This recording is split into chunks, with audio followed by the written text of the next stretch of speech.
In this section, we're going to talk about the features of a corporation.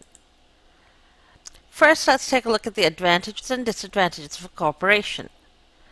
A corporation can raise more capital than a proprietorship or a partnership. If you remember, proprietorship is a business with a single owner, and a partnership is a business with more than one owner.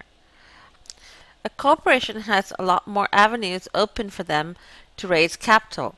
As you've seen before, a corporation can issue bonds to the public and raise capital. Also, as you'll see a little later, a corporation can issue stocks to the public and raise capital. A corporation has continuous life.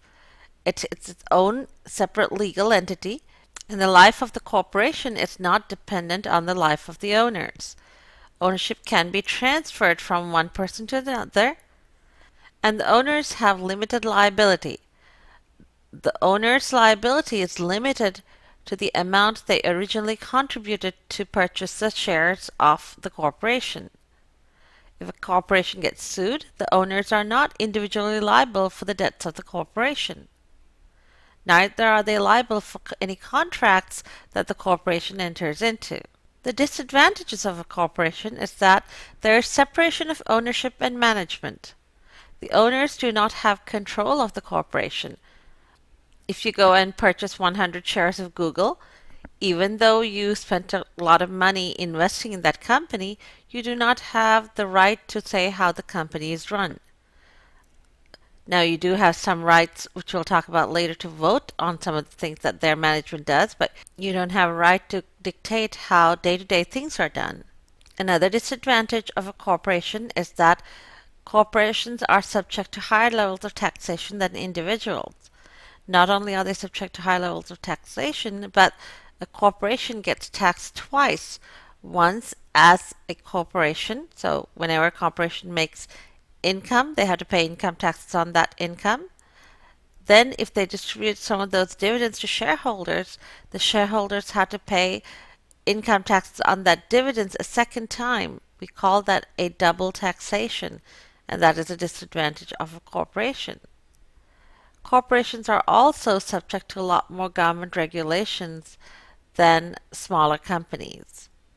For example, if you're a publicly traded company, there are SEC rules that all these corporations have to abide by, and it costs a lot of money, and you have to make sure that every single rule is followed, otherwise you are in violation of the law.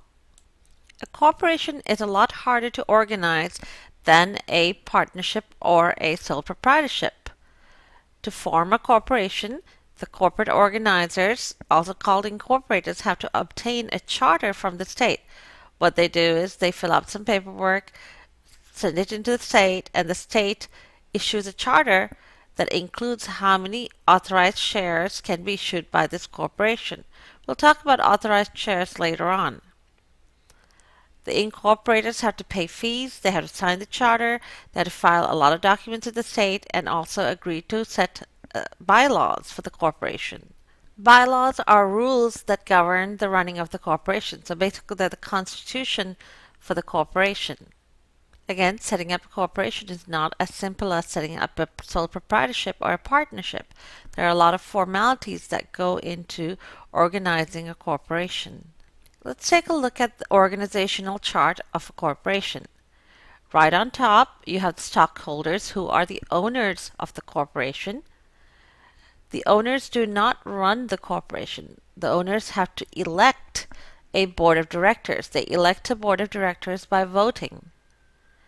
The board of directors appoint a chairperson of the board called a CEO, who in turn hires a president, vice president, and other people within the company to run the organization.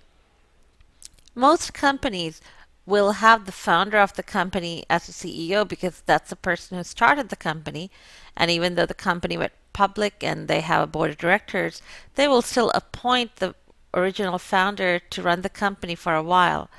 For example, Steve Jobs was the founder of Apple, and he pretty much ran the company right until his death.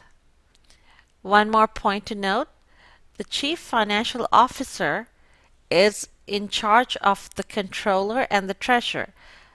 You may have seen the terms controller treasurer.